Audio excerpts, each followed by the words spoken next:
Assalomu alaykum. Bugungi darsimizda SRda indeks mavzusini ko'ramiz.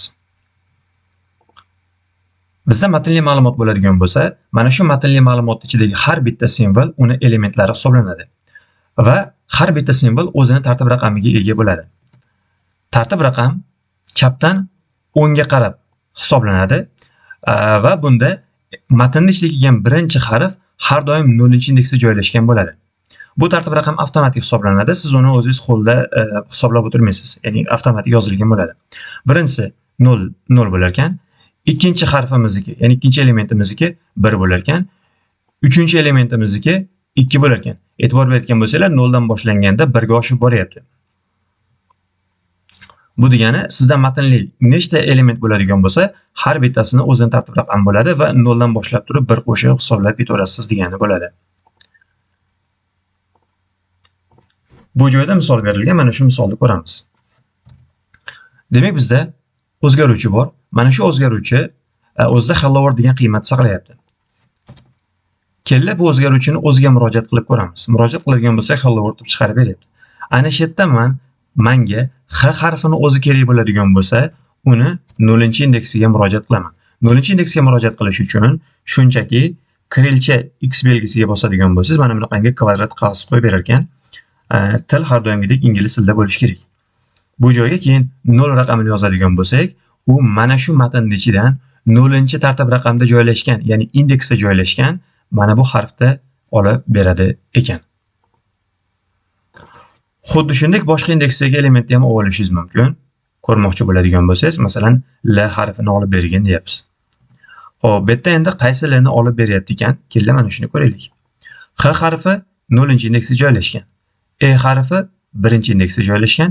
Mana bu L harfi 2-indeksda joylashgan.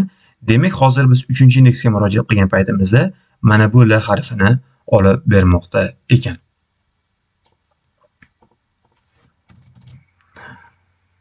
Endi elementlarga biz mana bunaqangi holatda murojaat qilishimiz mumkin ekan. Bundan tashqari teskari tartibda ham murojaat qilsak bo'laveradi. Faqatgina chapdan o'ngga qarab emas, o'ngdan chapga qarab ham murojaat qilsak bo'laveradi. Faqatgina o'ngdan chapga qarab murojaat qilayotgan paytda endi oxirgi harf 0-indeksda emas, -1-indeksda joylashgan bo'ladi. Ya'ni bunaqasiga chapdan o'ngga qarab ketganda 0 dan boshlanadigan bo'lsa, o'ngdan chapga qarab ketganda, ya'ni teskari holatda -1 dan boshlab ketar ekanmiz. Oxirgi elementimiz -1-indeksda, oxirgidan keyingisi, oldingisi -2-da, undan oldingisi -3-da va hokazo mana shu holatda joylashgan bo'ladi ekan. Buni ham simvolda olib ko'ramiz. -1-indeksdagi element olib bergin deydigan bo'lsak, d deb olib beryapti. Agar men mana bu yoqdan r harfini olmoqchi bo'ladigan bo'lsam, ana unda print text qilib turib -3-indeksga deyman. Dasturda ishga tushirsam, mana r harfini olib bermoqda.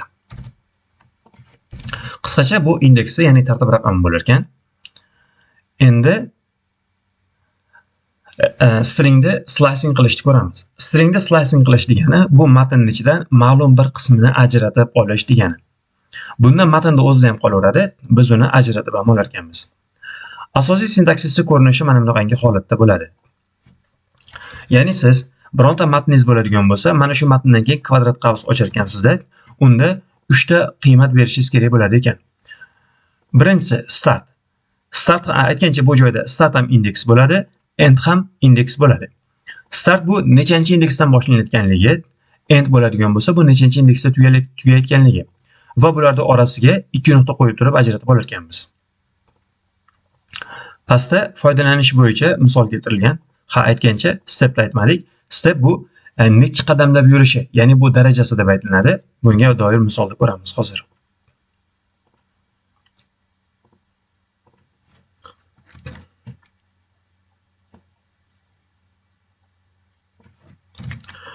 Birinchi holat, demak, oddiy slicing boshdan oxirigacha olib ko'rmoqchi bo'ladigan bo'lsak, ya'ni boshdan oxirigacha ketmayapti. Bu yoqda 0 dan taxminan 5-indeksgacha bo'lgan qismini olgan deyapmiz. 0 bu startga berilyapti, 5 endga berilyapti. Orasini mana 2 nuqta bilan ajratib qo'yganmiz. Dasturda ishga tushirib ko'radigan bo'lsak, mana ikkita chiqib ketdi bu yoqda. Ishga tushiraman nima qilamiz? Hello so'zini o'zini olib olyapmiz.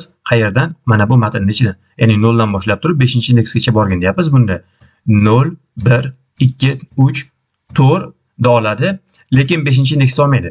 Shu narsani hisobga olib qo'yishingiz kerak. Siz mana bu joyda 0 yozadigan bo'lsangiz 0 dan boshlaydi, lekin end ga berilgan indeksni olmaydi, undan bitta oldingisigacha bo'lganini oladi. 0 bizda 4-indeks edi, 5-indeksda probel kelayotganida va e'tibor bergan bo'lsanglar, bu yoqda probel yo'q. Agar men mana shu yerda 6-indeksgacha desam, u W 6-indeksda bo'ladi, lekin W ni olmaydi, lekin probelni oladi. Mana shu narsaga e'tiborli bo'lishingiz kerak. Xo'p, agar siz mana shu yerda 2 nuqta qo'ymasdan shunchaki 0 ni o'zini yozib qo'yadigan bo'lsangiz, unda bitta harfni oladi. Agar 2 nuqta qo'yadigan bo'lsangiz, nima qilar ekan? Davom etar ekan, keyingi ko'rsatilgan indeksgacha bo'ladi ekan. Keyingisida endi nima qilyapmiz ekan? 0 dan emas, endi 6-sidan boshlab turib 11-gacha yurgan desak, W dan boshlab turib bu yoqqacha yurib turib chiqarib bermoqda ekan. Xo'p, keyingi holat start yoki endni tashlab ketish. Bunda qanday bo'ladi? O'zi siz 0-indeksdan boshlayotgan bo'lsangiz, uni 0 dan boshlatib o'tirishi shart emas. Shunchaki bu joyda bo'sh qoldirasizda, 5 deb yozib ketaverasiz. 0 ni o'rniga o'zi default holatda 0 olib ketadi. Ya'ni shunchaki qiymat qo'ymaydigan bo'lsangiz, default holatda boshidan boshlaydi.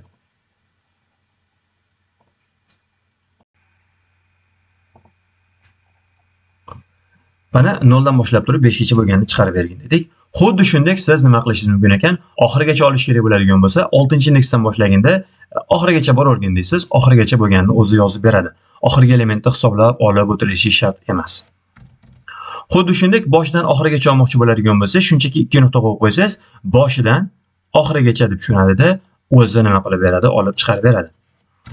Aytgancha siz uni mana bu ko'rinishda olsangiz ham bo'laveradi. Print text, yana mana bunday qilib 2 nuqta qo'ysangiz bo'laveradi. Bu holatda boshidan oxirigacha stepda ko'rsatilgan qiymat bo'yicha yurgan deb aytib qo'ysangiz bo'laveradi. Dasturda ishga tushiradigan bo'lsak, bundan ham chiqarib beryapti. Step default holatda 1 ga teng bo'ladi. Hozirgi holatimizda qanday bo'lyapti? Indekslash. Indeksning boshi 0 dan boshlanadigan bo'lsa, oxiri 11 bo'ladigan bo'lsa, mana bu stepda ko'rsatilgan qiymatni har doim qo'shib boradi. Birinchisi 0 da oladi, birinchi simbol sifatida, keyin 1 da oladi, chunki step 1 ga teng, 0 ga 1 da qo'shadi. Mana bu 1 ga 1 da qo'shsa 2 bo'ladi va 2 ga 1 da qo'shadigan bo'lsa 3 bo'ladi va hokazo mana shu holatda 11 gacha yetib oladi ekan. Stepda ko'rsatilgan qiymat bo'yicha. Xuddi shunday teskari tartibda ham murojaat qilsangiz bo'lar ekan. Bu holatda biz endi nima deyapmiz ekan? -5-sidan boshlab turib boshigacha -5-sidan boshlab turib boshigacha olgan desak, mana bunday qilib turib chiqarib beradi ekan. Yoki -1-sidan boshlab -5dan boshlab -1 gacha deydigan bo'lsangiz, o'sha step 1 ga teng bo'lganligi uchun 1 qo'shadi. -5 ga +1 da qo'shadigan bo'lsa -4 bo'ladi. Yana 1 qo'shsa -3 bo'ladi. Yana 1 qo'shsa -2, yana 1 qo'shadigan bo'lsa -1 bo'ladi. Ya'ni shu holatda -1 gacha olib chiqarib beradi ekan.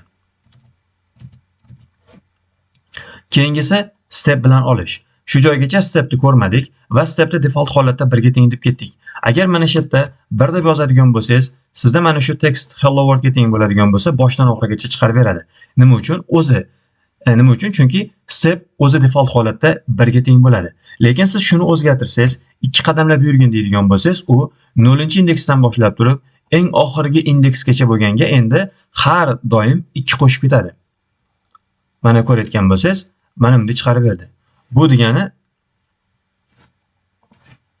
jarayon mana bu holatda amalga oshirilyapti degani bo'ladi.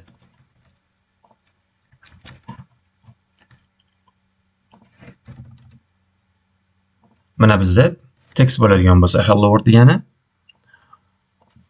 bu 0-indeksda joylashgan, bu 1 da, mana bu 2 da, mana bu 3 da, 4 da, mana bu yoq 5 da bo'ladi, mana bu 4 da.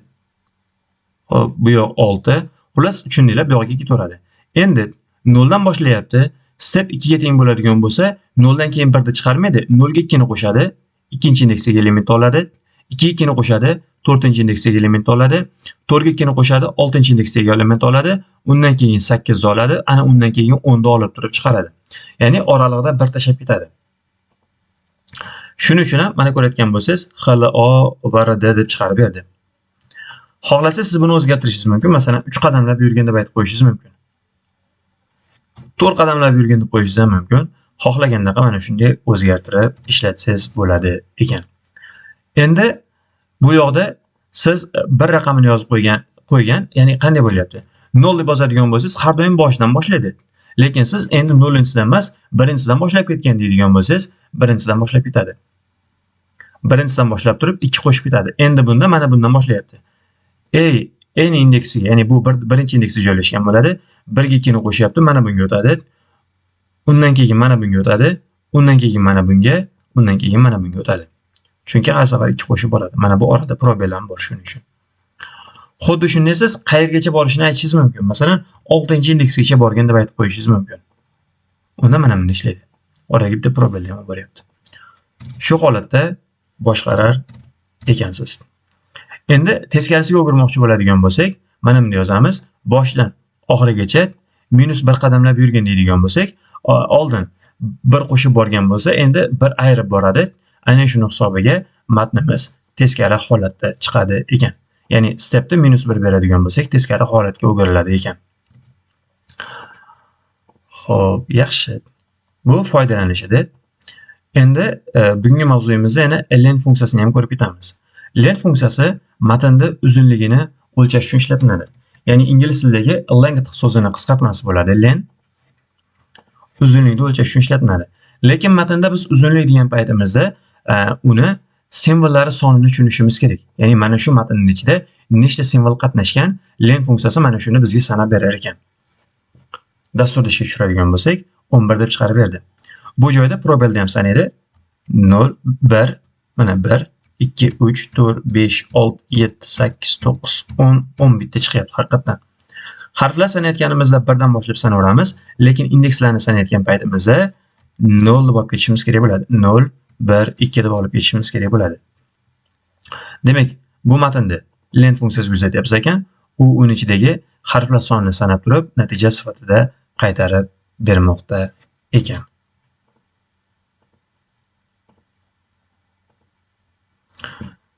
Xo'p, bu joyda mustahkamlash uchun topshiriqlarimiz berilgan.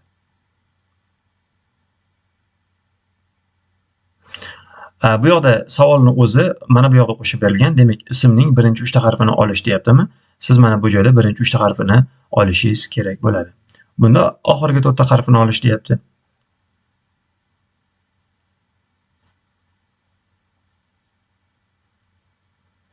Shu bilan bugungi darsimiz tugadi.